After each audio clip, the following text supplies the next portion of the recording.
This workshop was the brainchild of the program staff who contribute to the Job Center of Lake County, along with our partners from the Illinois Department of Human Services Division of Rehabilitation Services. We want to leave you with the message today that you are not alone. In the Chicagoland area alone, there are over 800,000 individuals who have disabilities, and there are some wonderful resources for them. You will hear about some of those resources today, and my hope and my desire is that you will leave feeling encouraged and uplifted. We are with you. I'm now going to turn this over to Dr. Daryl Rader from our local Division of Rehabilitation Services. Welcome to You Are Not Alone. My name is Daryl Rader, and I am the Public Service Administrator that manages the Waukegan Division of Rehab Services office, and I'm so glad to be here this morning. You Are Not Alone is a theme that I know that our next and very first speaker will be able to share her journey with you all in order to make sure and encourage others who may work with those that are disabled as well as those who are experiencing a disability, encouraging you to move forward past that disability, past that challenge. I'm very pleased to have the privilege to introduce the Director of Rehabilitation Services for the state of Illinois, Rahnee Patrick. Rahnee Patrick is the first Asian American and disabled director of the Division of Rehab Services at the Illinois Department of Human Services. She was born in South Bend, Indiana, and raised in the nearby town of North Liberty, which has a population of 800. Her father is an Air Force veteran, shout out to the veterans, who met her mother, a native of Thailand, during the Vietnam conflict. Rahnee graduated in 1996 from Indiana University at South Bend, where she co-founded Students Together Active and Respected. The acronym STAAR is applicable. They were a group of students with disabilities. Shortly after graduating, she became involved in the independent living and disability rights movement, primarily through the direct action group ADAPT. In 2007, our then governor appointed her to the Illinois State Advisory Council on the education of children with disabilities, and she later on served as the chair of that Illinois statewide Rehabilitation Council after just yet another gubernatorial appointment. Rahnee is also an award-winning writer. In 2008, she received the American Association of People with Disabilities Award, and it's under the name of the Paul Hernay Award as an emerging national leader. Subsequently, she served for 2 years on AAPD's board of directors. Now in 2020, Rahnee earned her master's in industrial and organizational psychology from Adler University. Shout out to the educators. She and her spouse, Mike Irving, live in their condo in downtown Chicago with their Pekingese Terrier. I believe I want to pronounce this right. Mau Mau and Pomchi Roxy Pops. Rahnee currently is the leadership that oversees the entire state of Illinois' vocational rehabilitation program. It is worth noting that in fiscal year 2020, the Division of Rehab Services Vocational Rehabilitation Program assisted 4,632 people with disabilities in achieving a competitive employment outcome. This marked a significant decrease of 9.4% from the previous fiscal year. These individual earnings on average $18.14 at case closure, and there is an estimated 1,295 annually from the previous year. This added a total of $6 million in additional income for Illinois households over the previous year.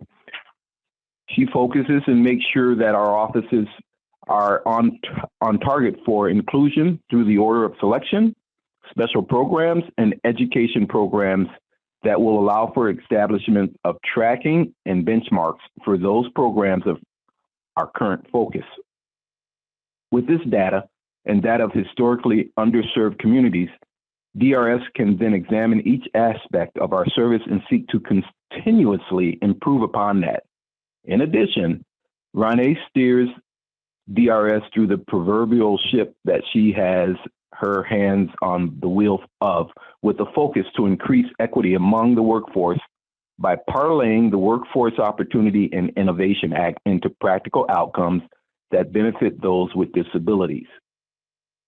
Much of this is evidenced by the measurable skills gains that we have, and DRS has established as a target of 62% at this time. Rahnee Patrick is unapologetic in her efforts toward empowering those with disabilities to capture employment opportunities in Illinois and ensuring opportunities are open and accessible to any individual or group without regard to age, sex, race, sexual orientation, disability, ethnic origin, or religion. I'll be the first one to tell you and stand and shout from the rooftops, she's the real McCoy, and will now share with you that which motivates her and how she overcame a variety of challenges along her journey to get to her current place. Please welcome Rahnee Patrick. Thank you, Dr. Rader. I'm so happy to be here. I'd love any emojis. You can throw up some hands, any kind of expressions are welcome. Just want to know and connect up with all of you out there. Thank you. I'm seeing the thumbs up, the claps, hand claps. Very good. Awesome. So I wanted to just start out with a memory, actually. You don't have to have a cane to have trouble, I said in 1992 on the stage of John Glenn High School. I've been awarded the Falcon of the Year award, a recognition that combined my school mascot. No, I do not use this one as one of my password verification questions, the Falcon, with being the Senior of the Year. I had a feeling it was because I had psoriasis from head to toe and psoriatic arthritis. Literally came to school every day with tears in my eyes and crying because of the swelling and pain in my feet, my lower legs, and overall joints and skin. My mates with disabilities on the special ed bus witnessed my pain, and so did my classmates in band, in Spanish class, at lunch, and in the hallway. You don't have to have a cane to have trouble. What did I mean by this? And how does it apply to all of us that are here in this meeting? It was an acknowledgement that my experience as a disabled person is no more or less painful than others, that I am connected to each of you out there. And so today I wanted to express with you and explore how my journey in terms of being a disabled person who is also employed and actually had come to run an agency from which she receives services to get to this point. So I wanted to bring some artifacts with you. So as Dr. Rader had mentioned, I was part of co-founding a student disability group. So I did go to college. I don't know if there's any college folks that are going to college now, or you guys have any degrees. We can get some emoji expressions going on. Oh, I got some hands up, physical hands up. Great, yes. So I went through, I got a bachelor's of arts. All right, Nikki. And all right, Claire, I'm gonna look for some others. Thank you, folks. And what I did when I actually got vocational rehabilitation, which is the agency I run now, to be able to pay for it. And I had, though, to identify as a person with a disability to be able to qualify, and also agree to go to a state school, which I went to Indiana University, and I also agreed to have a goal of being a lawyer, because at the time of my life, I don't have a juristic doctorate. I was not a lawyer. But I thought that that would be a good goal for me so that I could cover the cost of my health care. And so when I went through college, I graduated, and then the next step was like, what did I want to do with that degree? I had worked in school at the computer lab, so I helped other students in terms of work doing their technology, but that wasn't going to be something that was going to be a possibility for me for long term. And so what I did is it's an old artifact. I got a notebook called a composition book, and I got it from Kmart. And what I did is I identified things that I needed to do. And you can kind of see here, there's kind of smeared writing, and it's because I was carrying it around all the time and rain had gotten on it one day. And when I looked through it, there's numbers that I had written down, such as the Indiana Independent Living Center in Indianapolis. So there are centers for independent living that are part of the Division of Rehab Services. There's 22 across the state of Illinois. There's all counties are covered by them. And this agency helped to provide me with people with disabilities to help me talk about what I needed to do to move out of my parents' home. There was also an advocacy organization that I called Protection and Advocacy that also is part of the Division of Rehab Services here in Illinois. And I had listed out some key questions that I wanted to understand, such as payment for health. How do I move out? Can I go to school elsewhere? What options are available to me? And I calculate here, it looks like $313.34 a month. Does any of these questions resonate with people that are listening right now? Are these some questions that you two think about? You can put a thumbs down if you're like, no, it doesn't really. I'm not connecting with that. So that at that time, yeah, Nicole, you feel that? So you can be, we're all kind of thinking about like, how are we gonna be able to do things on our own and be able to cover those costs. And so what I did is I kept track of all of the things that I needed to do to be able to take care of my disabilities as well as get a job. And one of the things that people with disabilities do face when we are considering working is being able to keep our benefits in terms of Social Security. Some of us are on Social Security. Is anybody on Social Security right now getting any SSI, SSDI? Those are that's a amount of money that you get maybe once a month that allows for you to be able to have some of your costs covered because you can't work. They do have programs though that I found that allows for you to slowly be able to get to be able to work and drop off your benefits. And so people are really scared about losing those benefits when they're employing, when they're looking for a job. Also, you can there are ways for you to figure out through the Division of Rehab Services. And also, all right, Ryan, you're on it too. Yeah, so you can probably feel this kind of stress that we feel as disabled people about moving from the Social Security check to an employment job, to a job. And so one of the things that I experienced in my jobs is that I did look for employers who were knowledgeable about the fact that you have Social Security. So employers that are familiar with people with disabilities and they also maybe have adopted like standards so that allow for them to say like they really want disabled people to work with them, then you should look for those kind of employers. And at the Division of Rehabilitation Services, we do have agencies that are nonprofits that help us find businesses and companies that want disabled people working. And then we also have staff, some of who are in the audience here, that help us to find companies that are interested in bringing in disabled people.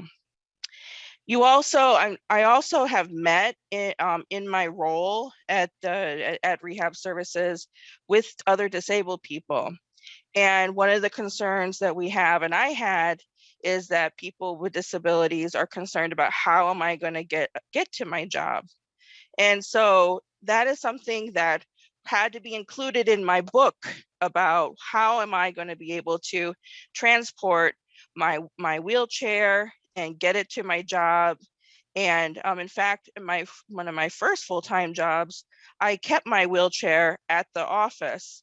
And then at home, I because my home had a little step on it, my apartment had a step on it, I had to then not have my wheelchair at the home. But my boss allowed for me to keep my wheelchair in the space. And so you can have these kind of conversations, very candid conversations with your employer about what sort of things that you need. What studies have shown, though, is that the interview is really critical for us to get jobs. And honestly, I just must be honest with all of you, I'm not a great interview. People, most of the time, most of the jobs that I have received, it's because people wanted to bring me on into the company before they actually met me in the interview. So the study has shown that people with disabilities, when compared to people without disabilities, that we as interviewees have to show that our technical skills are something that the company wants. So it's like our ability to be able to sell something. So, or for me, it's being able to speak publicly and advocate for people's rights. Like that was part of the job responsibilities. And so my employers were interested in bringing me into their organization. They had seen me speak publicly before, or somebody had introduced them to me. And so these networks, because I was out there and doing what I believed in and actually not getting paid, so I was volunteering, people were seeing me and wanting to bring me into their organization. And so I don't know what technical skills you might have, like maybe you're really good at figuring out ways things should be ordered or organized, or computer languages, or I don't know, like you tell me what your skills are. That's like really important for you to be able to express in that interview space. But for me, in my experience, as I said, it was mostly how I volunteered. I came into people's workspaces and I said to them that I'm really on fire about your organization. I'm really excited about what you're doing here. And I want to give my time and energy to help you be successful. And then people made jobs for me and brought me into their organization. I do remember that, that I think that people are nervous about losing their job suddenly. And I too have lost my job suddenly. And what happens with that is that it did take some time for me to be able to get back on my Social Security.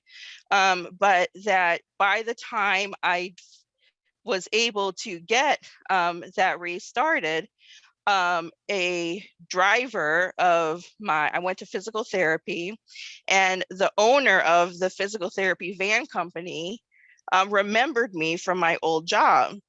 And he was like, "Hey, do you do office work?" And I was like, "Yeah, I can totally do office work." And so I got hired right on the spot on the way to my physical therapy appointment because he remembered me working at this other company. And so from that experience, I was able to, bring in, they had like some invoices that weren't being paid. So then I was also doing billing for them. And so it's these kind of like networks where people remember you, they know you, and they see you in a different light that maybe they want to bring you into their company. So any opportunity that you have to be able to show what you can do for an organization will really make a difference for your employment. So I know that people with disabilities, that we really do face discrepancies for in our employment. I mean, there's studies that show it, right? In 2020, the Bureau of Labor Statistics, they found that across all ages and education, that people with disabilities were less likely to be employed than people without disabilities. And that, but there's still, even in these times, just like I think Ms. Otero, you said in the chat, yeah, Janet, you're a business owner and you're not alone. Actually, people with disabilities are more likely to be self-employed. So we have our own businesses. And so being able to use your own creativity, looking at yourself and seeing, hey, can I be part of a niche market, and can I sell this and get paid for something? Make your own company. That is actually the Bureau of Labor Statistics found in 2020 that that's the way to go, that disabled people are going that direction. Also, 29% of us are part-time. So, you know, maybe you need part-time work. When I was working for that van company, I was not doing that full-time, that was part-time, but I was able to have my Social Security check, pay for part of my expenses. I had some food stamps, and then I had the paycheck from the van company. And so being able to bring all of those together, and I stayed on Medicaid, so I was still on Medicaid, so Medicaid was covering my healthcare costs. So trying to balance out all of these different things can help you to be able to stay employed. So I want you to not look at me like, oh, well, I can't do what Director Patrick does, right? I'm not like Director Patrick, but that's your strengths. That's your power. You as an individual are extremely powerful, and you having a disability are something that makes the human race unique.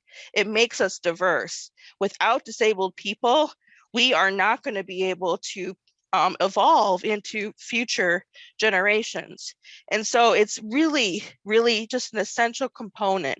Disability is an essential component of the human experience.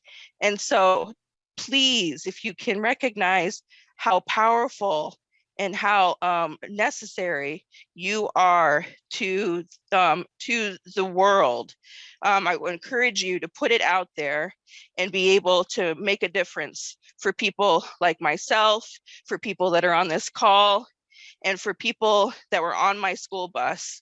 Their names were Jesse and Brett, the kid who had Down syndrome, and the neighbor who had a cleft palate. So I really appreciate your time today, and I thank you all so much for your interest.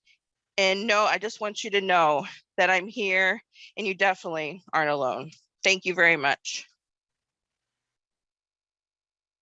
Thank you, Director Patrick. That was so inspiring, and you have just set us off on warp speed on this journey. We have a few more speakers for you here today. Our next speaker is Dr. Pamela Walker.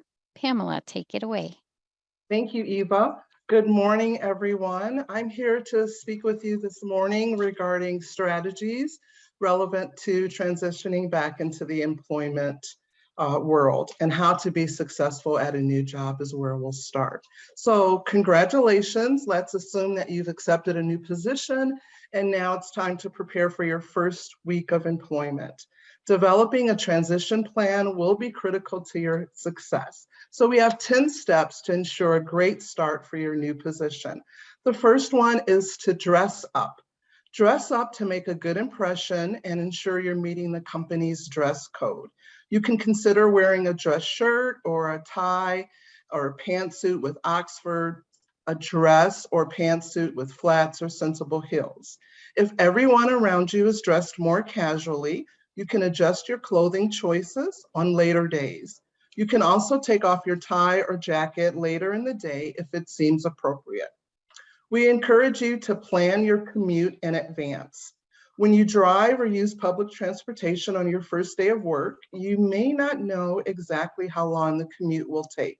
You should leave at least 15 minutes earlier than you normally would to get to a place on the same side of town. Rush hour traffic could make your commute take longer than a typical trip to the same area. And showing up for your job early, of course, is much better than being late. If you're more than a few minutes early, you can use that extra time to prepare for the day. 3, review onboarding and orientation paperwork carefully. On your first day of work, most people need to review employment contracts and take care of paperwork, such as tax forms. You should read any materials you get carefully to understand your new employer's health insurance coverage, retirement plans, vacation policies, and more. You could get some of this information after your first day, and you may need to read some of it at home. Make sure that you save this paperwork so that you can review it later if needed. We encourage you to ask questions. New hires have a lot to learn, and asking questions now will help you avoid mistakes in the future. For example, you may need to ask which tasks you should prioritize or how often your supervisor prefers to get updates. Being inquisitive also shows that you want to do well in your new position. Make sure that you're friendly, smile, be cheerful, and introduce yourself to as many of your new coworkers as you can. During breaks, we encourage you to start conversations by asking about which restaurants or coffee shops nearby are best, or people's plans for the weekends, as an example. Making friends will encourage your coworkers to think of you as a member of the team. A good friend could also help you advance in your career. Consider preparing an elevator speech. Give the people you meet a short explanation of your work history and your new job. Tell them where you worked last and what you'll be doing in your new position. You should also be prepared to talk about why you decided to change jobs. Consider taking advantage of eating lunch with your coworkers. If your boss or some of your coworkers invite you to lunch, consider taking them up on the offer. Eating lunch is a great way to make new friends and find out more about the people you'll be working with. You may even end up sharing a meal with your coworkers frequently, which can help you build strong professional ties to help you advance in your career. Make sure that you pay close attention to your body language. Even when you're not talking, you're often communicating with other people through your body language, and many people don't realize this. So you want to sit or stand up straight and avoid signs of nervousness or boredom, such as touching your hair or face, tapping your foot, or yawning. When you have a conversation with someone, lean forward to show that you're interested and nod when they make a good point or give useful information. Make sure that you take the time to relax as you're transitioning back into employment. Most employers understand if you make a few minor mistakes on your first day of work. The urge to make a good impression can be challenging, but you should remember to focus on learning to do a good job. If you start to feel nervous or stressed, take long, slow, deep breaths and focus on being present. Imagine a calm, peaceful scene, such as a beautiful beach. If you make an error, remember that you'll have a chance to do better tomorrow. And finally, say goodbye when you leave. When you're ready to leave, thank your supervisor for hiring you and let them know that you enjoyed your first day. If they feel talkative, you can talk to them about your day and maybe how you plan to handle future projects. Wish them a good night and tell them that you look forward to seeing them tomorrow. Next slide, please. A key area of transitioning into a new position or considering opportunities for positions is to also keep in mind transportation. So one key area to consider when looking for a position is how will you get to work on a daily basis? We encourage individuals to have at least 2 strategies that they can use to get to work. This is critical in case your primary mode of transportation is temporarily available. So you can drive, bike, walk, use a carpool, use public transportation, look for shuttle services, or consider Uber, Lyft, or taxis. We encourage you to brainstorm with family members, your professional team, your employer, or any other networks for creative transportation ideas for your place of employment. Do you have a reliable car to get from home to work? Have you taken the time to determine parking options? We always encourage candidates to take the time to make a trial run to your new place of employment. Determine what parking options are available to you. Consider focusing your job match close to home. Is it possible for you to walk or ride a bike to work? This will help you to save money each month with an added benefit from a health perspective. Make sure you find out if public transportation is available. Consider talking to your coworkers. How are they getting to work? Seek out carpooling and/or ask if your employer offers shuttle services. Many large corporations offer this service, especially to local metro stations. Consider employment with larger corporations who provide transportation for their employees. Additional options to use would include Uber, Lyft, or taxi service. We also want to encourage you to explore all transportation services in your area, such as paratransit. On May 1st, 2022, Ride Lake County, which is a countywide borderless paratransit service with flexible on-demand service geared towards seniors ages 60 plus and individuals with mobility limitations, will be launched. Ride Lake County will provide eligible users of this public transportation option access to all areas of Lake County for work, medical trips, groceries, and more. Riders will call a dedicated number to schedule trips in advance, and all Ride Lake County vehicles are wheelchair accessible and provide curb-to-curb service for your desired pickup and drop-off locations. Next slide, please. And finally, we'd like to share with you 10 strategies that will help you to comfortably transition into a new position using a positive mindset. So we know that your mindset is a set of beliefs that help shape how you make sense of the world and yourself. It influences how you think, how you feel, and behave in a given situation. So the following are 10 strategies that will help to ensure that you are able to comfortably transition into a new position with a positive mindset. And also I want to just pause for a moment to share in the chat feature, Eva has listed the information and the link for Rideshare Lake County. So number one, you want to make sure that you're proud to be a newbie. Be proud of the fact that you are new to the company.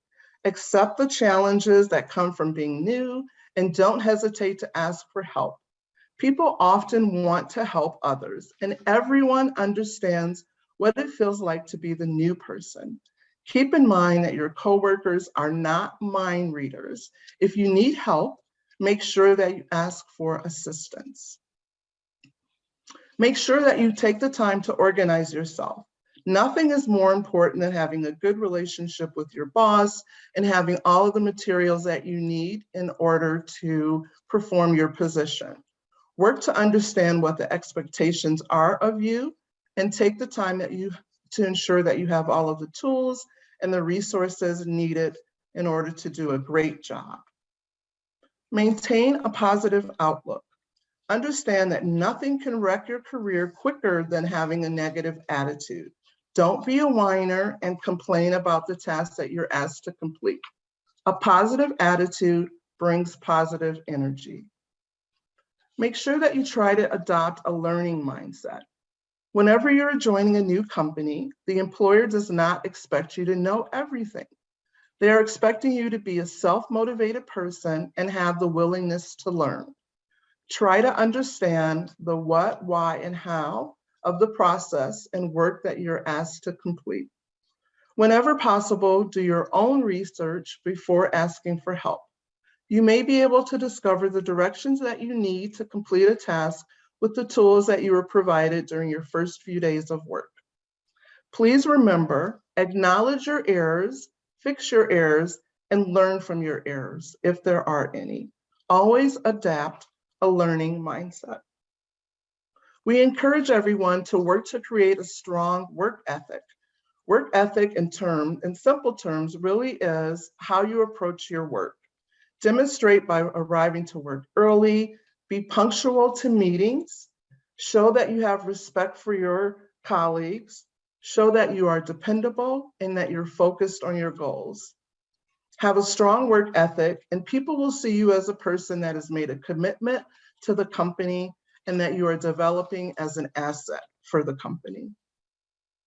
Also, you want to make sure that you respect the company's culture. Corporate culture isn't something that is spelled out in a document, but it influences everything an organization does. It affects everything from employee retention to the bottom line. Corporate culture, also known as company culture and organizational culture, reflects the company's values, the behaviors, and habits of the employees. It's also evident from the interactions between the management, employees, and customers. Unlike a company's vision or mission, it isn't carved in stone. Instead, it develops naturally from the people who work there. You see and experience it every time you're at work, from minor details such as dress codes to the major ones such as how people perform and make critical decisions. A company's culture carves out how people behave at the company. We also want to encourage you to make sure that you take control of your professional behavior. Take control of your professional career. No one should be more concerned about your professional career than you. Take control of your career and work to be in charge of it. Make a concrete plan. A career plan that lists both your short and long-term targets is a great way to help you plan for the future you want. We encourage you to assess your strengths and your goals, make a list of your strengths and weaknesses. Then as a part of your career plan, include goals to help you overcome your weaknesses. And then ask yourself, do you need more experience in a particular area? If so, maybe volunteer to help fill the gap. Or consider would taking on a new certification help you to take control of your career. Look to find classes that may be able to help you gain knowledge. And finally, remember that you're in control of your professional career. Taking control of your career path is the best way to ensure that you don't end up burnt out from your job. Defining your goals and creating a clear plan to achieve those goals can help you stay in control and achieve the success that's most meaningful to you. We want to make sure that you take the time to create professional relationships. Create your own network. Make sure that you introduce yourself to everyone, not only to those people that are a part of your team, but also to people in other departments. You want to work to understand how one department affects the workflow for another department and who the team members are. Make sure that you develop a professional image. You want to focus on how you look physically, as well as how you would look virtually. Take the time to create a professional image for yourself. You must recognize the importance of a professional image and how that affects self-confidence, interaction with peers, customers, and supervisors, and ultimately can have an impact in the success in your career mobility. Professional image can be viewed as from two major perspectives, one being appearance and the second being personal behavior. In the areas of appearance, you want to develop your ability to dress appropriately and present yourself in an attractive manner. In the area of personal behavior, we encourage you to develop your communication skills, as well as use proper manners and etiquette, as well as recognize the importance of appropriate personal behavior. And finally, we want to encourage everyone to always take the time to go above and beyond. People go above and beyond when they co-create their work environments and feel a strong sense of belonging. It represents a unique win-win for both the employees and the employer, and each benefits in ways that satisfy their respective reasons for being. Now, I'd like to turn it over to Anka Stark. Thank you, Dr. Walker. That was an excellent speech. Thank you for having me. I'm the Community Engagement Manager at Goodwill Great Lakes, located at Naval Station Great Lakes in North Chicago. I work with partners to help people with disabilities overcome barriers to a full spectrum of employment opportunities. Together, we work to make a collective impact by making organizations and communities aware of the valuable skill sets and unique skill sets that people with disabilities bring to employers. Goodwill Great Lakes elevates communities by offering training, competitive employment, and advancement opportunities to all of our employees. In addition, Goodwill offers job seekers with disabilities who may benefit from support such as extended training, including life skills training, and case management services through the Ability One program. All of our employees, those with or without disabilities, work together in an integrated work setting to provide food services, laundry, and logistical services to the Navy base. Next slide, please. Now, the questions I was asked: should an applicant discuss a disability with a potential employer? What accommodations can be requested? Well, the answer is there is no right or wrong answer. It is an individual choice, and it depends on the circumstance and the disability. Next slide, please.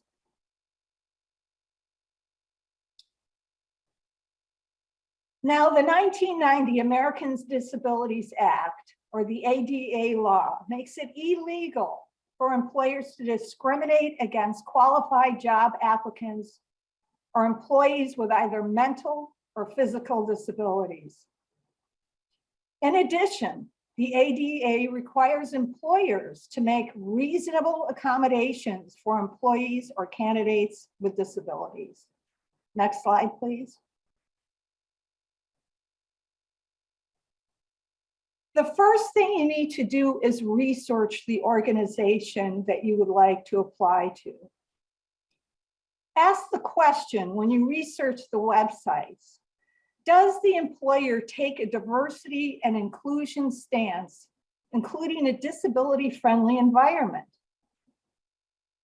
For example, Walgreens website states, reflecting our founder, Charles R. Walgreens' strong commitment to creating equal opportunity, Walgreens has always hired people with disabilities and striven to foster a fully inclusive work environment.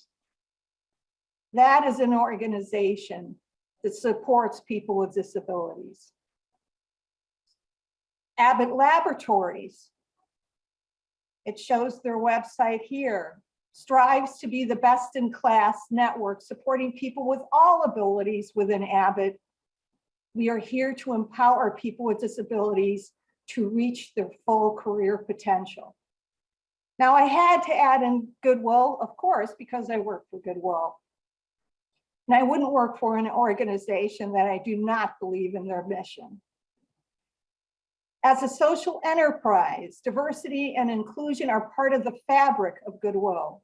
It all starts with our mission, helping people with disabilities or disadvantages find meaningful employment, Creating a diverse, inclusive atmosphere for our employees flows from our stated mission. We are passionate about employing people with disabilities and disadvantages. Next slide, please.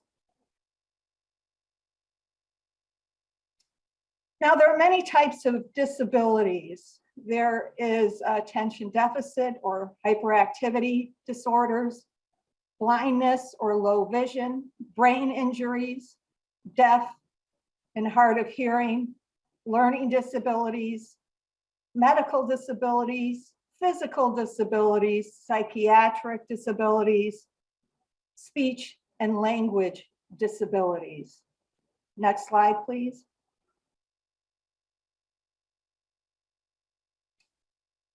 Now, the question you have to ask yourself is, will you need accommodations? Review the job description before putting in an application to make sure you will be able to do the core responsibilities of your job, which will help you determine the accommodations you will need or not need to meet the expectations of the job. If you have a visible disability, it may be a good idea to tell the employer before the interview if you prefer to keep the focus on the interview and your qualifications. Now, telling the employer the specific accommodations that you need will be helpful and possibly set the employer at ease. Next slide. Now, what are reasonable accommodations? That's the difficult question. Well, the ADA requires employers to make a reasonable accommodation as long as doing so does not cause the employer undue hardship. This includes examples of making work facilities accessible, which should be required by all organizations. Restructuring jobs or modifying work schedules, reassigning individuals to other jobs, modifying examinations, training materials or policies, providing qualified readers or interpreters, such as we have ASL interpreters on base. However, I have to add to this that what could be considered a reasonable accommodation in some situations may be, for some organizations, an undue hardship. I will give you an extreme example. The business isn't open on Sundays, yet you would like to just work Sundays. That would be an undue hardship because the business does not operate during those times. So just to give you an example. Next slide, please. Of course, you know, if you need interpreters or ASL interpreters, American Sign Language, that can be requested.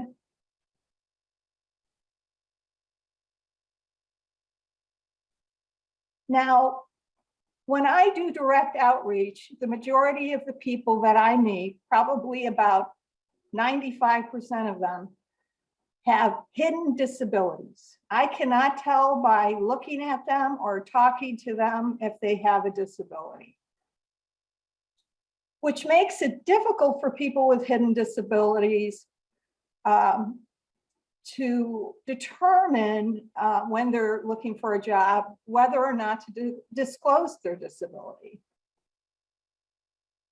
If you can perform the duties of the job without needing accommodations, it is your personal choice as to whether you feel comfortable and want to reveal your disability, such as a mental health issue. Also, use your intuition a little bit. Feel the person on the other side of the desk. Are they making you feel comfortable? Read their body language a little bit. Before you make a decision, consider if the organization, again, is disability friendly. If you cannot perform the duties of the job without reasonable accommodations, be upfront about it after the offer is made and during the onboarding process. That's just a recommendation. There's not a one size fits all solution to that. However, it is your personal choice at one point of the interviewing process you want to feel comfortable disclosing your disability. For example, Goodwill Great Lakes has a hiring priority for people with disabilities. We hire everyone. Everyone can apply to Goodwill. But we have a special focus at Goodwill Great Lakes to help people with disabilities. So if you're interviewing with us, you know, feel free at any time to tell us what your disability is, because that is what our mission is. I want to say this though. If you do need a reasonable accommodation, you know, it might be good to, you know, bring that up after the offer during the onboarding process to avoid any kind of discrimination, which should not be happening and is against the law. But do not wait until after you are hired. Because once you get into the job and you know from the get-go you need a reasonable accommodation, and let's say you get written up for doing something wrong because you didn't ask for that accommodation, they may not have to rescind that reprimand or write-up. So feel free to ask for whatever accommodations you need because you're entitled to that. So I believe that's the last slide. Thank you so much. Yes, thank you, Anka. That was a really clear description of one of the clearest I've heard about hidden disabilities versus visible disabilities and when to disclose an accommodation. Thank you. We are moving on to Gianni Serrano. Gianni. Hi, good morning, everyone. My name is Gianni Serrano, and I'm a business service consultant with the Division of Rehabilitation Services, or DOORS. So some of the questions you might be asking yourself are employers interested in hiring me? Are there jobs out there right now for a person with a disability? And the short answer is yes. People with disabilities are one of the largest minority groups in the country. They're the largest untapped talent pool of qualified workers. People with disabilities are able to succeed in employment when they're given the right opportunities with the right supports. They bring unique skills and talents to the workplace, like creative problem solving, innovation, resilience, loyalty, and productivity. They help organizations build a strong and diverse pipeline of skilled workers, and they improve an employer's bottom line by reducing recruiting and training costs and increasing retention rates. The bottom line is that employers recognize the value of what people with disabilities bring to organizations.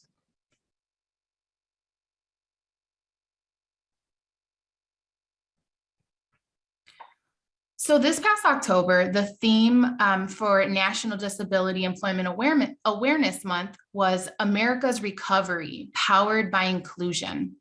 This theme stresses the importance of ensuring people with disabilities have full access to employment opportunities. Currently, we're in a national recovery from the COVID-19 pandemic. So employers are looking to advance disability inclusion. The pandemic has disrupted traditional structures in the workplace, and employers are rethinking workplace solution and practices. They're looking to be more flexible and accommodating to different needs. They're using new technologies and revising their policies on remote work or even doing hybrid schedules now. Another important thing is we now have an evolving workforce that wants corporate culture that emphasizes diversity, inclusion, and social responsibility. And this is important for employers because it increases employee morale, job satisfaction, and overall job performance. Also, employers with more inclusive disability hiring practices report 28% higher revenue and 30% higher profit margins. So what does that mean? If you've been thinking about entering or re-entering the workforce, your time is now.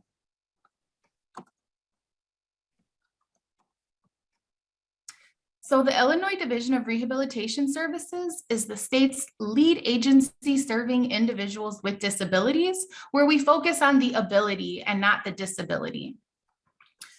Rehabilitation counselors assist clients prepare to enter, retain, or regain competitive and integrated employment.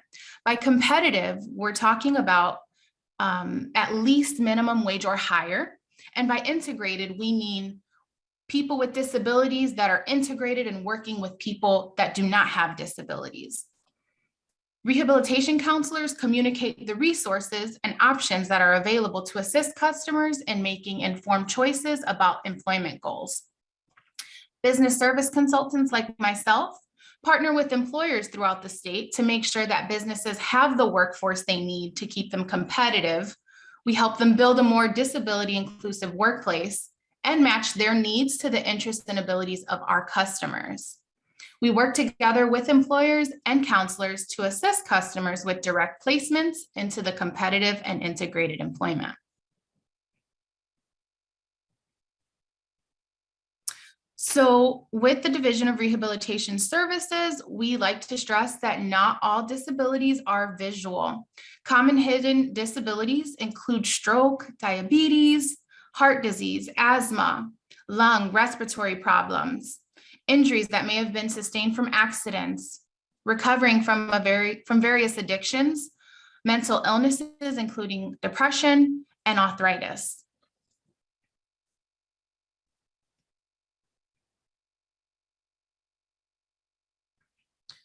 So what DRS resources are available for a job seeker who has a disability? That's a great question. One of the main resources we provide are job placement. This can be done by a business service consultant like myself or a community resource provider. We also offer on-the-job training or OJT. So this is a paid training program where an employer will provide training, oversight, and shadowing and mentoring to provide that training to get you that position. We also assist with education.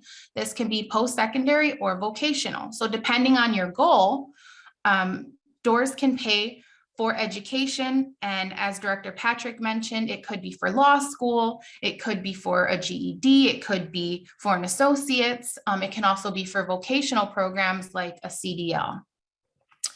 We also assist with job coaching, and that's where a job coach provides on-site support to help customers adjust to their workplace and their job duties.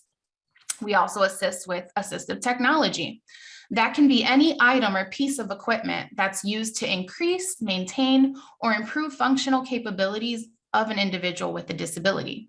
Some examples include computer access, hearing aids, and alerting devices, home modifications, vehicle modifications, prosthetics, vision aids, and at times workplace accommodations. So some additional supports can be reserved parking, alternative work schedules, extra breaks, being able to work from home, or specific tools or devices. So we have some examples here of some specific tools or devices.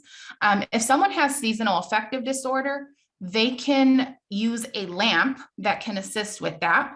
If they have maybe problems picking up office supplies, maybe due to multiple sclerosis or muscular dystrophy, there's a vacuum tool that helps them pick those objects up. If someone has vision problems and maybe their job duties require them to measure or take measurements, we can purchase a talking tape measure that helps them fulfill those job duties. If someone's had a stroke and maybe they work in a warehouse and they have to carry boxes, they can use the Palm Flex gloves that help them with grip. However, 56% of supports cost nothing at all. And those are the ones that I first mentioned, which are the reserved parking, alternative work schedules, being able to work from home, things like that. However, if customers do need those specific tools and devices that I also mentioned, these are things that the VR program, the vocational rehabilitation program, can assist with, as long as the customer has a diagnosed medical condition, and that support will help the customer to be successful at their chosen vocation. The Job Accommodation Network, which is askjan.org, it's a very educational and empowering resource for customers that provides examples of the different types of accommodations and disabilities that can be done in the workplace.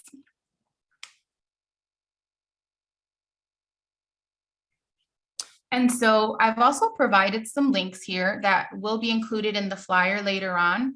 If you're interested in receiving services with the Division of Rehabilitation Services, the very first step is to complete a referral online. I've also provided a link for the Job Accommodation Network. And that is it. Thank you so much.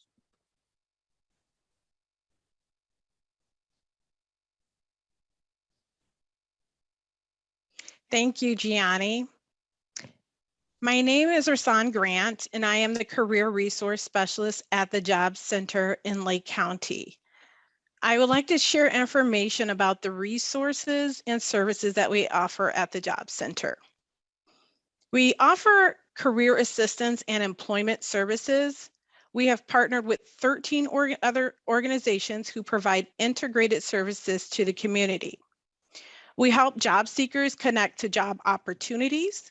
On the Job Center's main page, we have a link to who's hiring. This website lists employers who have been vetted by our business service team, and it provides job seekers with an opportunity to explore and apply for current positions with those employers. Also, we offer education and training opportunities through the Workforce Innovation Opportunities Act. It is also known as WIOA to eligible participants. This is grant funded for training or employment assistance to obtain a work experience, on the job training, or a paid internship. Job seekers can also reserve a time slot at the Job Center and use one of the computers to perform self-directed job search.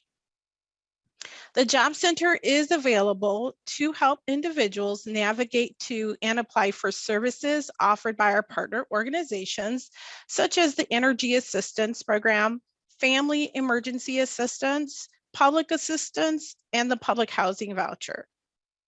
The Job Center also provides information to help individuals learn about education programs that are offered by our partner organizations, such as College of Lake County, District 113 and 120, who provide adult basic education and literacy, as well as English as a second language. So feel free to contact the Job Center to learn more about our accommodations that are available to individuals with a disability. I will discuss several of the accommodations that are available at the Job Center. Currently, we offer several accommodations at the Job Center. We have a computer with a large monitor on an adjustable table. The height of the table can be easily adjusted. Also, the Job Center has a large keyboard with Braille on the keys. We have a trackball mouse for those with limited hand mobility. We have a closed circuit TV to enlarge printed material, as well as a screen reading software that is available on the computer. And we do offer interpreted services. So please contact the Job Center and request accommodations if you need so. We also offer workshops at the Job Center. You can find our calendar of events on our Lake County Job Center's main page. Click on the image of the calendar and you will be able to view our workshops and register for them. These workshops are free and are currently virtual. The Job Center offers 3 core workshops each month. First, we do offer Accelerate Your Job Search. Job seekers will learn about trends in the labor market, how to network, and you'll learn about job search tips and strategies. We also offer a workshop titled Your Personal Brand and Resume. Participants will learn how to create and customize a resume and a cover letter. Also, we offer a workshop titled Mastering the Virtual Interview. This will help prepare you for an interview and also teach you technology tips and how to prepare your equipment. And also recommendations on what to wear for an interview. These are free events and are presented in Zoom.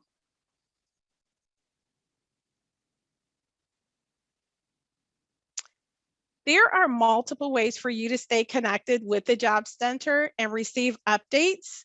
We are located at 1 North Genesee Street in Waukegan, Illinois, which is on the corner of Washington and Genesee. You can also contact us by phone at 847-377-3450, Monday through Friday. Also, you can visit our website at lakecountyjobcenter.com. If you would like to use the computer to make an appointment for job search or resume assistance, once again, please contact us to reserve a time slot because those time slots are limited. Stay up to date on job search tips and strategies. Learn about our resources and job openings by following us on our social media platform. Those are usually updated multiple times a day. You can follow us on our social media at Job Center of Lake County IL. Feel free to like, subscribe, and share on Facebook, LinkedIn, Twitter, or YouTube.